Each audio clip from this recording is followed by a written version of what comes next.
오늘 본문 말씀은 요한계시록 15장과 16장의 말씀입니다. 신약성경 413페이지에 있습니다.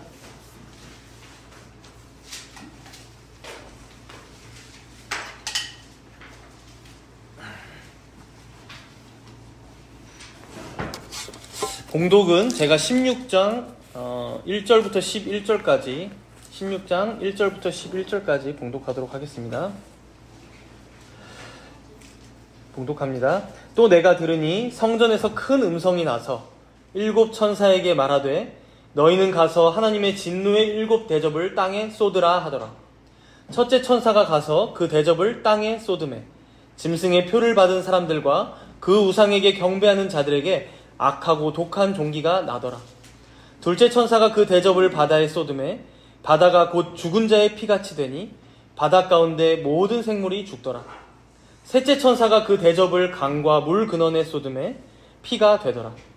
내가 들으니 물을 차지한 천사가 이르되 전에도 계셨고 지금도 계신 거룩하신 이여 이렇게 심판하시니 의로우시도다. 그들이 성도들과 선지자들의 피를 흘렸으므로 그들에게 피를 마시게 하신 것이 합당하니이다 하더라. 또 내가 들으니 제단이 말하기를 그러하다. 주 하나님 곧 전능하신 이시여 심판하시는 것이 참되시고 의로우시도다 하더라. 넷째 천사가 그 대접을 해에 쏟으매 해가 권세를 받아 불로 사람들을 태우니 사람들이 크게 태움에 태워진지라. 이 재앙들을 행하는 권세를 가지신 하나님의 이름을 비방하며 또 회개하지 아니하고 주께 영광을 돌리지 아니하더라. 또 다섯째 천사가 그 대접을 짐승의 왕좌에 쏟으니 그 나라가 곧 어두워지며 사람들이 아파서 자기 혀를 깨물고 아픈 것과 종기로 말미암아 하늘의 하나님을 비방하고 그들의 행위를 회개하지 아니하더라. 아멘.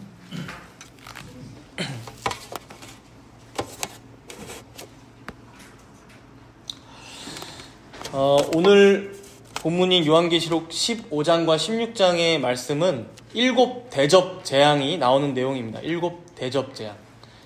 우리가 앞에서는 일곱 인 재앙도 봤었고 일곱 나팔 재앙도 봤었는데요. 내용이 다 기억나진 않겠지만 그게 있었다라는 것은 기억나시겠죠? 이 인 재앙, 이 나팔 재앙, 그리고 오늘의 대접 재앙까지는 역사 가운데 일어나는 일들을 순서대로 기술한 게 아니라고 제가 말씀드렸습니다. 이걸 역사 가운데 있는 일들로 서술하게 되면 이제 역사가들이나 신학자들은 끼워 맞추긴 하겠지만 반드시 오류가 날 수밖에 없다고 말씀드렸죠. 그래서 오늘 일곱 대접 재앙도 앞에 있는 인 그리고 나팔 재앙과 마찬가지로 종말의 전체 기간 동안, 그러니까 예수님께서 부활 승천하신 이후에 다시 재림하시기까지의 그 전체 기간 동안 주어질 하나님의 심판이고 재앙이라고 보시면 되겠고요.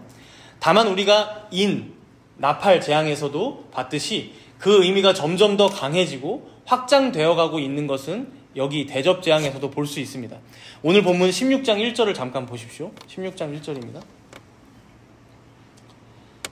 중반부에 보니까 일곱 천사에게 말하되 너희는 가서 하나님의 진노의 일곱 대접을 땅에 쏟으라. 이 일곱 천사들이 차례대로 나와서 이제 이 명령대로 차례대로 일곱 대접을 첫째 천사, 첫째 대접 이렇게 쭉쭉쭉 이제 쏟아내기 시작하는데요. 우리가 이 일곱 대접 재앙을 머릿속에 넣기 위해서 셋을 기억하면 좋을 것 같아요. 그래서 오늘 말씀 질문지에도 1번에 보면 네 재앙, 세 재앙으로 나눠서 이제 설명하고 있죠. 보통 인 재앙, 사실 나팔 재앙에서도 이 부류는 해당이 됩니다. 적용이 돼요. 그래서 앞에 네 번째 재앙까지는 피조 세계에 임하는 재앙을 보여줍니다. 피조 세계에 임하는 재앙. 그래서 여러분 오늘 본문 16장 2절에 보시면 첫째 대접이 어디에 쏟아지고 있나요? 땅에 쏟아지고 있죠. 땅에 2절에. 그리고 3절에 보면 둘째 대접이 바다에 쏟아지고 있고 4절에 보면 셋째 대접은 강과 물 근원에 쏟아지고 있고요. 8절에 보시면 넷째 대접은 해에 쏟아지고 있습니다. 그러니까 땅에, 바다에, 강과 물 근원에, 해에 이런 식으로 넷째 대접까지는 이제 피조 세계의 재앙이 쏟아지고 있는 것을 볼 수 있고요. 남은 세 재앙, 다섯째, 여섯째, 일곱째 재앙에서는 하늘에 임하는 영적인 심판을 보여주고 있습니다. 하늘에 임하는 영적인 심판. 오늘 본문 10절에도 한번 보세요. 16장 10절입니다. 다섯째 대접이 어디에 쏟아지냐면 짐승의 왕좌에 쏟아졌다고 합니다. 이거는 사탄의 왕좌가 심판받는다는 거예요. 그리고 12절에 보니까 여섯째 대접이 큰 강 유브라데에 쏟아지는데요. 강 아니냐 할 수 있는데 이게 지명은 이제 저기 중동에 있는 유브라데 강이긴 하지만 뒤에 아마겟돈 전쟁이 이제 나오는데 이따가 살펴볼 거예요. 영적인 심판을 의미합니다. 큰 강 유브라데에 쏟아졌다 이거는. 그리고 마지막 17절에도 보면 일곱째 대접이 어디에 쏟아지면 공중, 즉 공중 권세 잡은 자 마귀를 심판하시면서 이제 하나님의 진노가 쏟아지는 걸 보여줍니다. 그래서 셋, 앞에 넷은 피조 세계에 임하는 재앙, 뒤에 셋은 하늘에 임하는 영적인 심판. 이게 인재앙, 나팔재앙, 대접재앙 다 해당된다고 생각하시고 머릿속에 넣으시면 편합니다. 이제 여기까지를 우리가 그리고 나팔재앙과 오늘 대접재앙까지 좀 유사한 점이라고 본다면요. 이제 차이점도 있을 거 아니에요? 차이점은 이 대접에 와서 지금까지의 재앙과 달리 더 재앙과 심판이 확장되고 있다는 점입니다. 이게 이제 오늘 우리가 살펴볼 중요한 내용이라서 4가지로 여러분들 정리하시면 좋을 것 같아요. 4가지로. 먼저 여러분 기억나실 거예요. 인재앙은 땅에 몇 분의 몇에 내렸나요? 인재앙? 처음에 있었던 인재앙?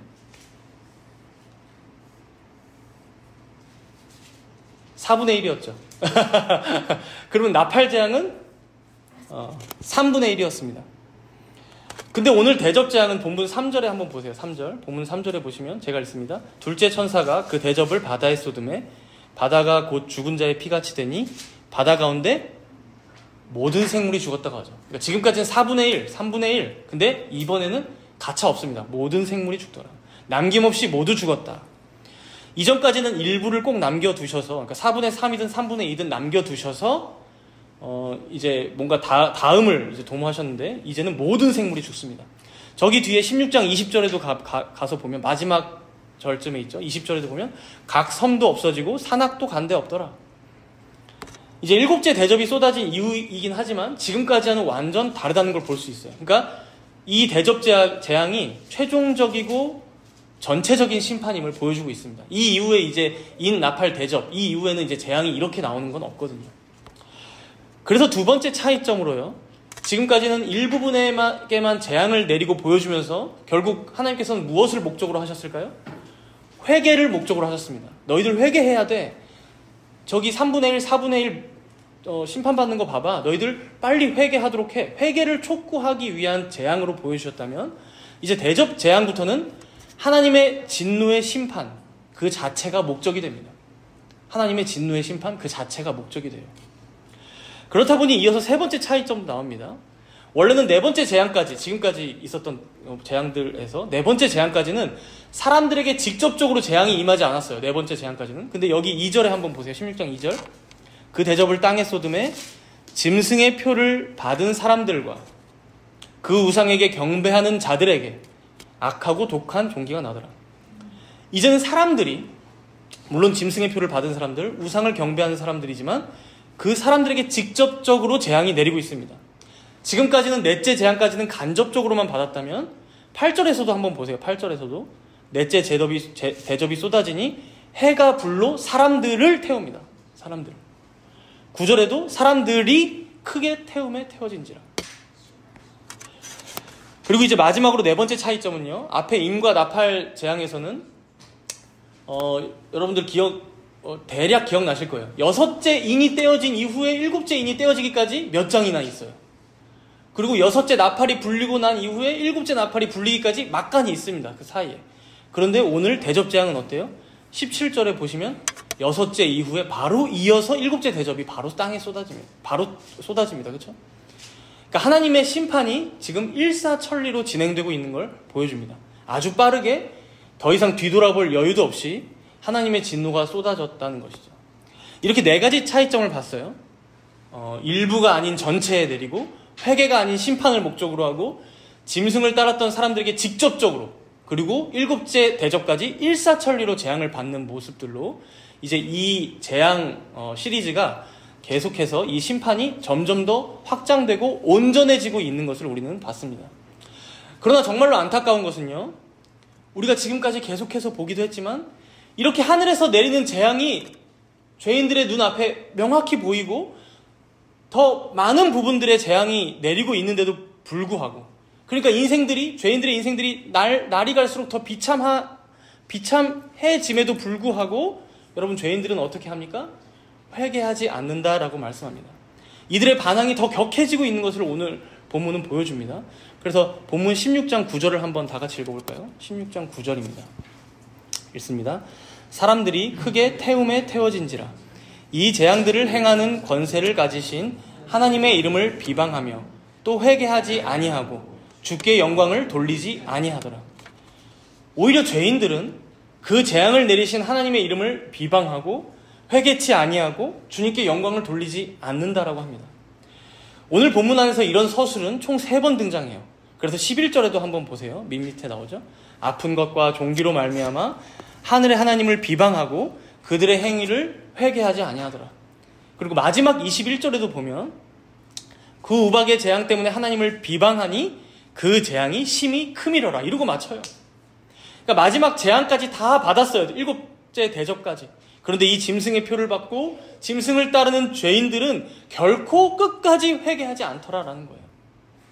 어쩜 죄인들이 이럴까 싶은 사실 마음이 들지만, 사실 우리는 이런 죄인들의 모습을 성경에서 많이 봤습니다. 여러분, 애굽의 바로왕을 한번 생각해 보세요. 첫째 재앙, 나일강이 피로 변하고, 그리고 독한 종기가 자신을 괴롭게 하고, 사방이 흑암으로 둘러싸여도 그 마음이 어떻습니까? 더 강팍해져서 10번째 재앙까지 꼭 가야 이스라엘 백성들을 내보내주죠. 근데 10번째 재앙 이후에도 또 쫓아오잖아요, 바로왕은. 사실 바로왕을 지금 예시로 제가 든 이유는요, 앞에 인재앙, 나팔 재앙 때도 그랬지만 오늘 대접 재앙도 그때 애굽에 내렸던 10가지 재앙들을 떠올리게 하는 재앙이 계속해서 펼쳐지고 있기 때문입니다. 여러분, 2절의 첫째 재앙을 한번 보세요. 첫째 재앙. 땅에 쏟아져 내렸는데 그게 짐승의 표를 받은 자들, 우상을 숭배하는 자들에게 무엇을 일으키고 있습니까? 악하고 독한 종기. 애굽에 내렸던 10가지 재앙 중에 6번째 재앙, 악성 종기의 재앙과 똑같습니다. 그럼 우리가 이 종기가 뭘까 우리가 좀 추측해 보면 좋잖아요. 욥기 2장에 보면요, 욥에게 종기가 발바닥부터 정수리까지 찼다라는 표현이 나오고, 그러자 욥이 이 종기 때문에 이 가려움과 고통을 어떻게 할 수가 없어서 질그릇 조각을 가져다가 자기 몸을 벅벅 긁었다라고 합니다. 그러니까 자기 몸을 해하면서라도 피가 더 나더라도 뭐라도 해야겠는 것이죠. 그리고 결국 이 일로 마지막 남아있던 자신의 아내마저도 욥을 떠나게 됩니다. 이 악성 종기의 시련으로. 물론 이 본문의 첫째 대접이 쏟아질 때 이 재앙, 이 악성 종기가 의미하는 것은 진짜 우리 몸에 무슨 종기가 난다, 이것은 아닐 거예요. 물론 어떤 질병에 시달릴 수도 있겠지만, 그러나 마치 온몸이 종기로 가득 찬 것처럼 앉아있어도 쉬질 못하고 누워서도 자질 못하고 그렇게 온몸과 정신이 피폐해지고 고통받는 상태를 지금 보여줍니다. 이 첫째 재앙은. 그래서 나와 가장 가까웠던 아내마저, 그런 사람들마저 떠날 정도로 어떤 인생의 고통스러운 상태. 그런가 하면 이제 둘째 재앙은요, 3절에 보시면 그 대접이 바다에 쏟아져요. 그래서 바다 가운데 모든 생물이 죽었다고 합니다. 마치 애굽에게 내렸던 첫 번째 재앙이 기억나죠? 그래서 나일강이 피가 되어서 거기에 있던 모든 물고기들이 다 죽었다라고 분명히 서술하고 있어요. 그래서 이 재앙이 여러분 셋째 재앙까지 이어집니다. 그래서 4절에 보시면 강과 물 근원의 쏟음에 피가 되더라. 둘째, 셋째는 이어져 있어요. 이 피 재앙으로. 여러분, 애굽에게도 나일강은 어떤 곳이었겠습니까? 그 황량한 척박한 광야 같은 그 아프리카의 땅에 농업에 필요한 물이 풍성하게 공급되는 근원이었죠. 그렇기 때문에 나일강 자체가 이 이집트에게는 경제적인 부를 상징하는 거였어요. 그리고 당시에 바다에 쏟아졌다? 여러분, 당시 로마 제국에게도 바다, 이 지중해, 우리 안에 바다라고 표현했던 이 지중해가 어떤 곳일까요? 여러분, 이 바다를 통해서 여러 나라와 교역을 했고, 군수 물자가 오가기도 하고, 다른 나라와 전쟁할 때 군인들이 배를 타고 가기도 하고. 여러분, 로마가 부강해지는 것에 이 지중해 바다가 아주 큰 몫을 했다는 것이죠. 그래서 이 둘째, 셋째 재앙의 의미를 이것으로부터 유추해 보자면 단순히 물이 피로 변해서 생물이 죽었다? 이런 피조 세계에 임하는 재앙의 의미를 넘어서서 더 확장해서 보자면 죄인들에게 임하는 경제적인 타격, 즉 나라가 부도나고 인플레이션을 경험하고 집값이 폭등해서 가정경제가 끊임없이 고통받고 이런 돈에 매여서 살아갈 수밖에 없는 이 인생들의 어떤 재앙을 지금 이 둘째, 셋째 재앙은 표현하고 있다는 것입니다. 다음으로 8절의 넷째 대접 재앙은요, 해가 권세를 받아 불로 사람들을 태웠다라고 하는데요. 이 재앙도 이제 다섯째 재앙까지, 넷째, 다섯째가 또 묶여 있어요. 그래서 10절에 한번 보시면요. 또 다섯째 천사가 그 대접을 짐승의 왕좌에 쏟으니 그 나라가 곧 어두워지며 사람들이 아파서 자기 혀를 깨물고. 여러분, 해에게 쏟아졌던 이 재앙이 다섯째 무슨 재앙으로 이어집니까?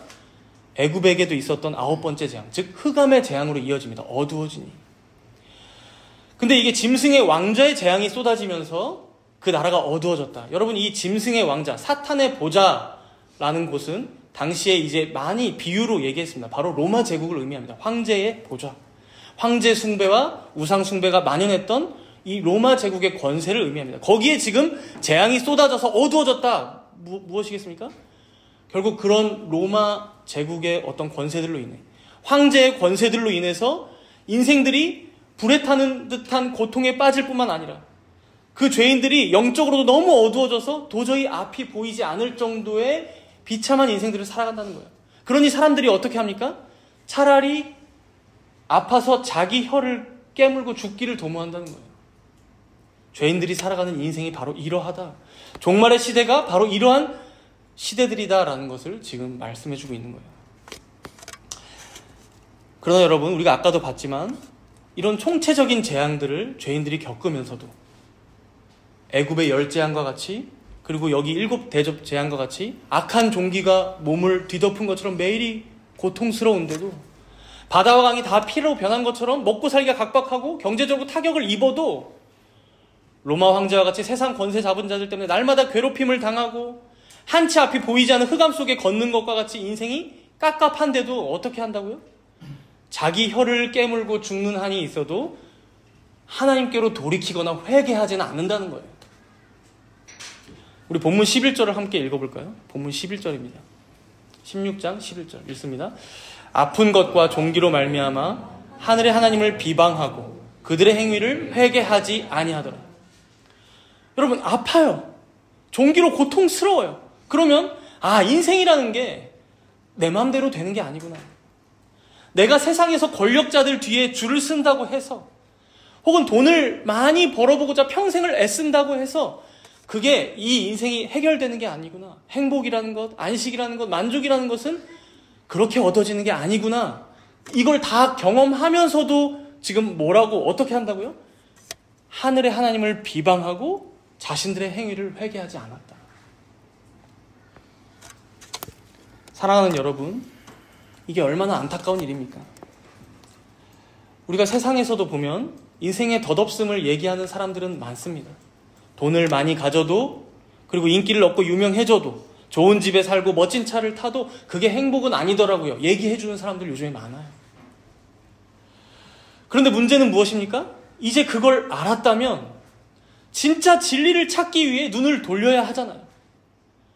과학이 자신의 인생에 답을 주지 못하는 것 같으면 진짜 그 근원은 어디서부터 시작된 것인지, 그리고 어디로 이 세상이 가는지 하늘로 시선을 올려야 하잖아요.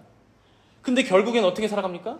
각자 자신들이 믿고 따르는 어떤 신, 어떤 우상, 어떤 자신이 지금까지 가져왔던 신념, 자기 자신만의 방식과 가치, 그것을 끝까지 내려놓지 못하고 하나님을 외면하고 거부하는 인생들이 바로 죄인들이다. 인생들이다. 이걸 오늘 본문의 일곱 대접 재앙은 분명하게 보여주고 있다는 것입니다. 그래서 오늘 본문 6절과 7절은 이렇게 말씀합니다. 함께 읽도록 할까요? 6절과 7절입니다. 16장 6절과 7절. 그들이 성도들과 선지자들의 피를 흘렸으므로 그들에게 피를 마시게 하신 것이 합당하니이다 하더라. 또 내가 들으니 제단이 말하기를 그러하다. 주 하나님 곧 전능하신 이시여 심판하시는 것이 참되시고 의로우시도다 하더라. 지금 6절은요, 결국 죄인들이 짐승의 표를 받고 사탄을 따르는 것을 통해서 누가 피를 흘렸다라고 지금 말씀합니까? 성도들과 선지자들이 피를 흘렸다라고 말씀합니다. 여러분, 죄인들이 회개하지 않는 것은 단지 자기 자신만 고통스럽게 살아가는 것에서 그치지 않습니다. 주변의 수많은 이들을 고통 속에 빠뜨립니다. 왜 그렇습니까? 진리를 좇아 진리 안에 거하지 않기 때문에 그가 하는 말이나 행동이나 생각들이 당연히 주변 사람들을 고통스럽게 한다는 것이죠. 할 수밖에 없는 것이죠. 그게 죄인의 인생이죠. 우리가 역사를 봐도 알지만 문제는 이런 이들에게 때때로 돈이 주어지고 권력이 주어질 때가 있는데, 그럴 때는 심지어 한 나라가, 아니 전 세계가 고통받는 역사들도 우리는 잘 알고 있습니다. 대표적으로 1, 2차 세계대전이 그랬고, 아니 인류 역사 속 수많은 전쟁들과 수많은 이벤트들이 다 그러했죠.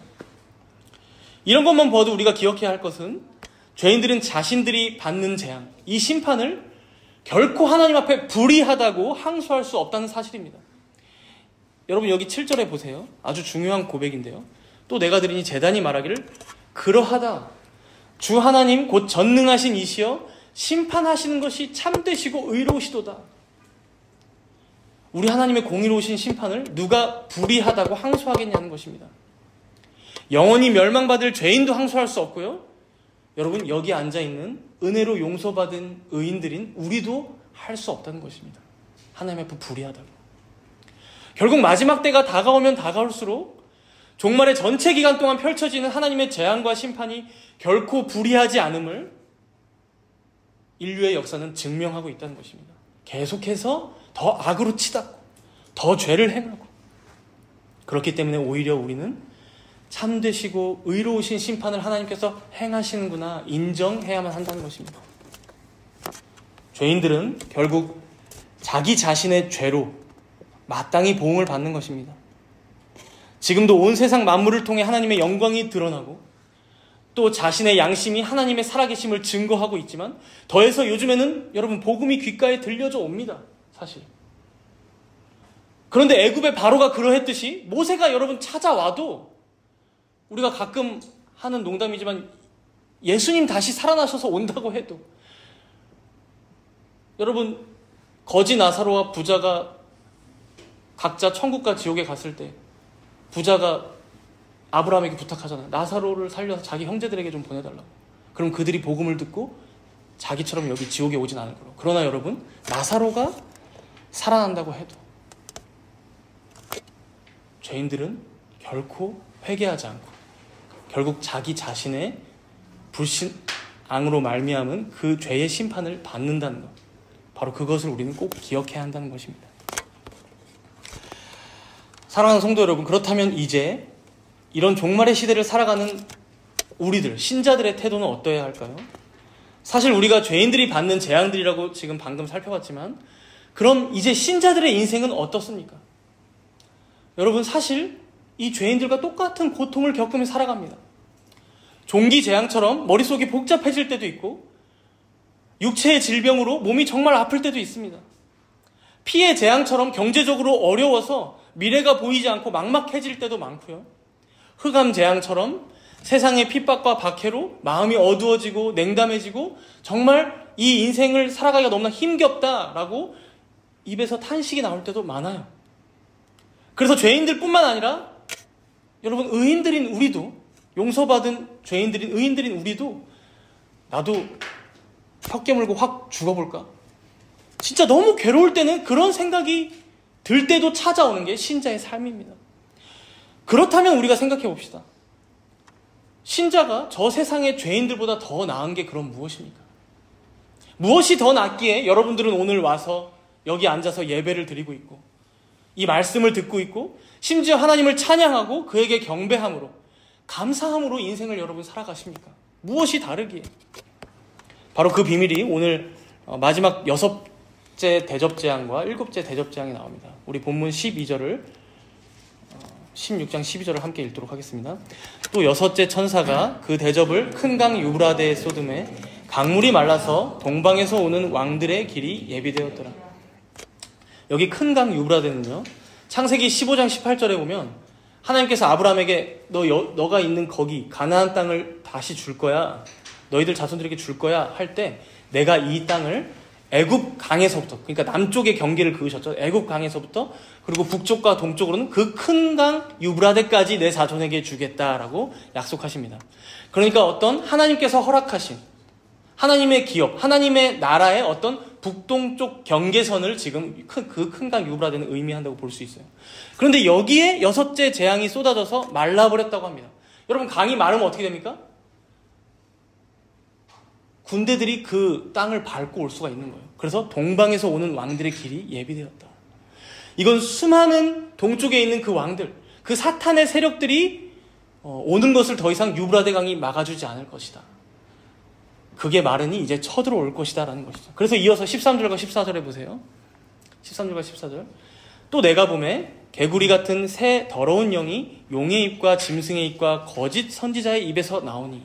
지난번에 한번 봤었던 말씀인데 지금 사탄의 삼위일체죠. 용, 짐승, 거짓 선지자. 근데 그들의 입에 개구리 같은, 그러니까 부정하고 혐오스러운, 이제 14절에 이어서 보시면 귀신의 영이 나옵니다. 14절 보시면 그들은 귀신의 영이라 이적을 행하여 온 천하 왕들에게 가서 하나님 곧 전능하신 이의 큰 날에 있을 전쟁을 위하여 그들을 모으더라. 지금 사탄의 삼위일체, 용, 짐승, 거짓 선지자들이 자신들의 세력을 다 모으고 있어요. 그리고 이적을 행하여서라도, 그러니까 신기한 걸 보여주면서라도, 아니 돈벼락을 떨어뜨려서라도 온 천하의 왕들을 다 자기 밑으로 모이게 합니다. 그리고 뭘 준비한다고 합니까? 하나님 곧 전능하신 이의 큰 날에 있을 전쟁을 준비한다고 합니다. 여러분, 우리는 여기서 사도 요한이 말씀하고 있는 이 미묘한 뉘앙스를 잘 집어내야 합니다. 분명히 이 마지막 날은 우리가 봤듯이 사탄, 짐승, 거짓 선지자들, 그러니까 거대한 악의 세력이 규합해서 하나님께 대항하는 날입니다. 그래서 정말 강해 보이고 도저히 이길 수 없을 것처럼 보입니다. 이 세력은 정말 거대합니다. 그러나 여러분, 결국 그 끝에 최종적인 전쟁의 날을 지금 사도 요한은 뭐라고 표현하고 있습니까? 뭐라고 표현하고 있어요?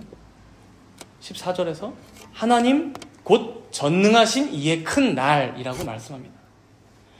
그러니까 사탄의 삼위일체가 이 전쟁만을 위해서 인류 역사 내내 계획하고 도모하고 시도하고 그렇게 이겨보고자 하지만 결국 그 모든 날들은 여러분 내내 하나님의 날들일 뿐이라는 거예요. 그리고 최종적으로 다가올 그날조차도 결국 우리 하나님 전능하신 주님의 큰 날일 뿐이다. 하나님의 뜻이 더 이루어지고 성취되는 날일 뿐이다 라고 선언하고 있는 것이죠. 그래서 여러분 16절에도 한번 보세요. 이 마지막 날에 있을 전쟁의 장소를 알려줍니다. 여러분 들어보셨을 거예요. 아마겟돈 전쟁. 아마겟돈. 그래서 뭐 영화로도 나오고 뭐 종종 인용되기도 하죠. 마지막 날 있을 전쟁. 아주 큰 전쟁.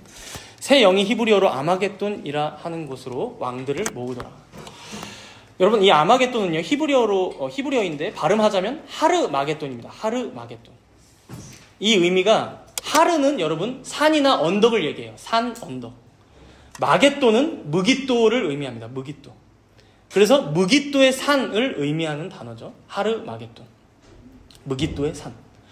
구약에 보면요. 여기서 중요한 전쟁들이 몇 번 있었어요. 지금도 여러분 마겟돈이라고 있습니다. 저기 이스라엘이랑 애굽의 접경 지역에 가면. 여기서 중요한 전쟁들이 구약에 몇 번 있었고 또 역사적으로도 중요한 요충지여서 이제 인류 역사 속에서도 큰 전쟁들이 여기서 벌어지기도 했습니다. 물론 그렇다고 우리는 여기서 또 오해하면 안 되죠. 마지막 날 저기 전쟁이 이스라엘에 있을 거니까 우리 이스라엘로 진격해야 된다. 뭐 백투 예루살렘 이런 거 하시면 안 됩니다. 여러분. 당연히 아닙니다. 실제 무깃도에는 여러분 산이 없어요. 언덕도 없고요. 그러니까 이건 말 자체가 여러분 상징적인 거예요. 최후의 날에 마지막 날에 벌어질 영적 전쟁에 대해서 얘기하기를 마치 무깃도에서 여러 큰 전쟁이 벌어졌던 것처럼 하나님을 적대시하는 사탄과 죽음과 악의 세력들의 마지막 발악이 있을 것이다. 그러나 결국 그날은 전능하신 이의 큰 날이 될 뿐이다 라고 알려주는 것이죠. 사랑하는 여러분, 결국 이 땅을 살아가면서 어쩌면 죄인들과 똑같은 재앙을 겪고 순환을 겪으면서 살아가는 우리가 유일하게 그들과 다른 것이 무엇입니까? 여러분, 신자는, 성도는, 교회는 바로 이러한 전능하신 이의 큰 날이 결국 마지막 날이 될 것임을 알고 살아가는 자들이라는 것입니다. 결국 최종적으로 하나님께서 승리하실 것을 알고 살아가는 자들이라는 거예요. 온 세상 가운데 악이 관영하고 죄가 가득한 것 같아도 결국 결과뿐만 아니라 모든 과정들조차도 하나님의 날들이며 하나님의 뜻과 통치가 이루어지는 무대이며 하나님의 작정과 계획이 그 마지막 날에 이루어지고 성취될 것을 믿음으로 바라보며 살아가는 자들이라는 것이죠. 그래서 오늘 본문에 보면 유일하게 사도 요한이 아니라 우리 예수님께서 직접 하시는 말씀이 15절에 등장합니다. 그렇죠? 그래서 15절이 여러분 보통 성경책에는 갈색으로 되어 있을 거예요. 주님이 하시는 말씀이라 그렇습니다. 함께 읽도록 하겠습니다. 보라, 내가 도둑같이 오리니 누구든지 깨어 자기 옷을 지켜 벌거벗고 다니지 아니하며 자기의 부끄러움을 보이지 아니하는 자는 복이 있도다. 우리 예수님께서는 도둑같이 이 땅에 다시 오실 것입니다. 그리고 그 마지막 때는 아무도 모릅니다. 그러나 여러분 기억하십시오. 깨어있는 자에게는, 깨어있는 우리들에게는, 그래서 그날을 준비함으로 정결한 신부의 예복인 예수 그리스도의 의의 옷을 입고 기다리고 있는 자들에게는 여러분 그 날이 온다고 하여도 두렵지 않습니다. 두렵지 않습니다. 그 거룩하신 하나님 앞에 부끄럽지 않습니다. 오히려 마라나타, 마라나타, 주 예수여 오시옵소서, 날마다 기도함으로 기다리게 된다는 것입니다. 그리고 그런 성도들에게 우리 주님께서는 당연스레 복이 있다라고 말씀하시는 것입니다. 사랑하는 성도 여러분, 죄인들에게는 그 날이 갑작스럽게 찾아올 것이며 심판의 날이 될 것입니다. 사탄에게도 동일합니다. 그러나 여러분, 성도는, 교회는 비록 그 날이 어떤 날인지 구체적으로는 모른다 하여도 그 날을 준비하는 자들로서, 매일을 그 날을 고대하며 살아가는 자들로서, 이러한 종말론적인 신앙으로 살아가는 자들로서 그 날을 참으로 반갑게 맞이할 것이라는 사실입니다. 그리고 바로 이것이 성도가 세상과 완전히 다른 점입니다. 그들은 우리와 똑같이 재앙을 경험하지만, 재난을 당하고 인생의 고통을 겪지만 끝까지 하늘을 쳐다보지는 않습니다. 끝까지 자신 안에 계시되어 있고 온 세상 가운데 충만한 하나님의 계시와 그 영광을 인정하려고 들지 않습니다. 그러나 여러분, 성도는 다릅니다. 인생이 고통스럽고 어려움이 찾아올 때 성도는 눈을 들고 하늘을 바라봅니다. 그리고 우리 주님이 다시 오실 것을 소망합니다. 비록 지금은 이렇게 고통스럽더라도 영원한 하나님 나라에 들어갈 때에 우리 주님께서 나의 눈물을 닦아주실 것을 기대합니다. 그렇게 우리의 슬픔을 기쁨으로 변하게 하시며, 그렇게 지금은 비천할지 모르지만 결국엔 영화롭게 거듭나게 하실 것을 바라보며 살아가는 자들이 바로 우리라는 것입니다. 죄인은 끝까지 소망을 자기 자신 안에 두고 이 세상 가운데 두고 또다시 우상숭배에 빠져서 자기 자신만의 방식과 신념으로 살아가길 애씁니다. 그러나 신자들은 다릅니다. 내 자신에게는 그런 능력이 없음을 겸손하게 인정하고 이 땅에는 소망이 없음을 자각하고 오직 하나님께만 매달려 그에게 간구하고 그에게만 소망을 두고 이 생을 견디며 인내하며 살아가는 것이 바로 우리 성도들이라는 것입니다. 그러니 사랑하는 여러분, 우리 주님이 도둑같이 오실 것을 기대하며 살아가시는 여러분 되시기 바랍니다. 우리 각자에게 종말이 도적같이 찾아올 것임을 고대하며 살아가는 여러분 되시기 바랍니다. 우리의 생이 먼저 끝나게 될지 아니면 우리 주님이 먼저 이 땅에 오시게 될지는 아무도 모릅니다. 그러나 분명한 것은 각자에게 종말은, 이 마지막 날은 도적같이 찾아오게 될 것이라는 사실입니다. 우리 모두는 그날을 대비하고 준비함으로 살아가야 할 것입니다. 또한 그날은 반드시 올 것이기에 이 땅엔 절망만 가득하고 먹고 살기 힘들다고 하여도 인내하고 견딤으로 그리스도의 의의 옷을 힘입어 그 복음의 은혜 가운데 오늘을 견디며 살아가는 것입니다. 이제 오늘 말씀을 마치면서 우리 로마서 12장을 잠깐 찾아서 읽고 마치도록 하겠습니다. 로마서 12장입니다. 우리 소리자매가 앞쪽으로 와서 앉아주시면 저기에 진선형제랑 찬주자매가 앉으면 좋을 것 같아요. 성찬식이 있으니까요. 로마서 12장 14절에서 21절입니다. 신약성경 256페이지입니다.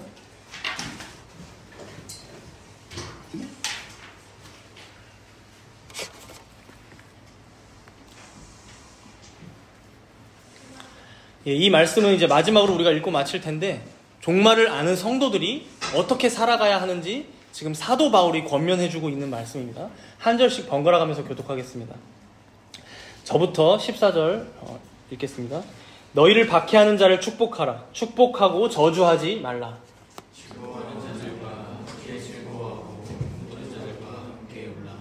서로 마음을 같이하며 높은 데 마음을 두지 말고 도리어 낮은 데 처하며 스스로 지혜 있는 채 하지 말라. 아무에게도 악을 악으로 갚지 말고 모든 사람 앞에서 선한 일을 도모하라.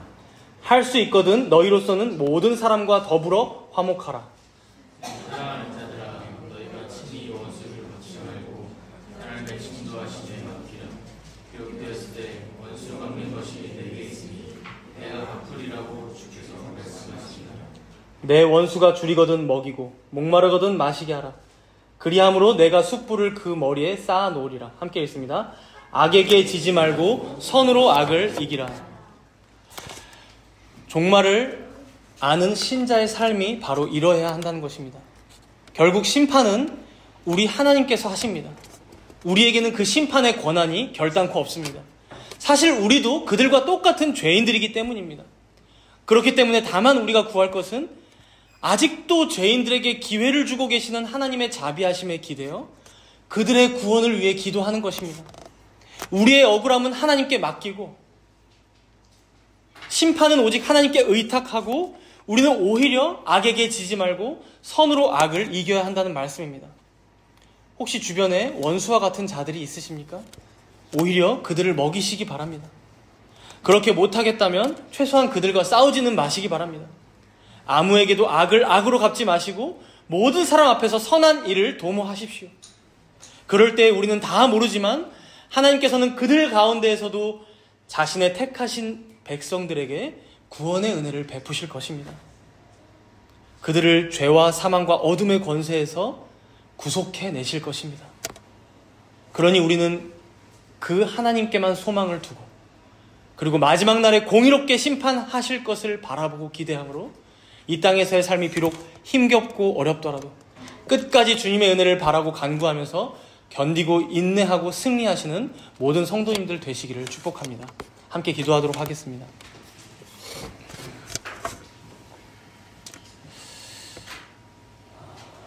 오늘 7 대접 재앙은 최종적이고도 완전한 재앙임을 보았습니다. 그러나 이런 재앙을 경험하며 세상엔 소망이 없음을 다 경험하며 살아가면서도 끝까지 회개하지 아니하고 하나님을 비방하며 대항하는 죄인들의 모습도 보았습니다. 그러나 그런 죄인들의 모습을 보면서 정작 우리 자신은 어떠한지 되돌아봅시다. 우리가 그들과 다른 것이 있다면 하나님의 살아계심을 믿으며 살아갈 뿐만 아니라 마지막 날 모든 악의 세력이 멸망당하고 하나님의 나라가 온전히 임할 것을 아는 것인데 그것을 아는 자들로서 우리는 어떻게 살아가고 있는지 되돌아보며 회개하도록 하겠습니다. 우리 주님은 보라 내가 도둑같이 오리니 누구든지 자기 옷을 지키는 자는 복이 있다라고 말씀하셨습니다. 사도 바울은 악에게 지지 말고 선으로 악을 이기라고 말씀합니다. 이 말씀들 앞에서 우리는 지금 어떻게 살아가고 있는지 각자가 되돌아보며 회개하고 또 새로운 결단으로 기도함으로 나아가도록 하겠습니다. 함께 기도하겠습니다.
전능하신 하나님 아버지, 사탄과 죽음의 세력은 마지막 날까지 어떻게든 하나님께 대항하며 이기고자 도모할 것임을 우리가 보았습니다.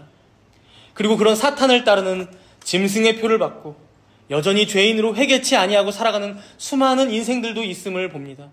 다만 간구하옵기는 죄인들 자신의 힘으로 도저히 회개하지 못함을 우리가 알았습니다.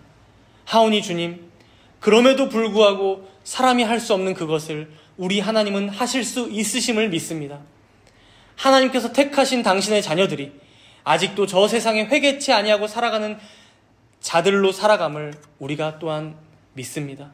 하오니 주님, 먼저는 그들이 하루속히 자신들의 죄악을 깨달아 회개함으로 주님의 복음을 영접하고 구원받게 하여 주시옵소서. 또한 이것을 위하여 여기 모인 성도들이 빛과 소금의 역할을 잘 감당해야 할 줄로 믿습니다. 악을 악으로 갚지 말고 모든 사람 앞에서 선을 도모하는 우리 모두가 되게 하여 주시옵소서. 오직 심판은 하나님께만 맡기고 우리는 겸손하게 악에게 지지 말고 선으로 악을 이기는 주의 귀한 권속들 모두가 되게 하여 주시옵소서. 이 모든 말씀 감사드리오며 우리 주 예수 그리스도의 이름으로 기도드리옵나이다. 아멘. 이제 오늘 예정되었던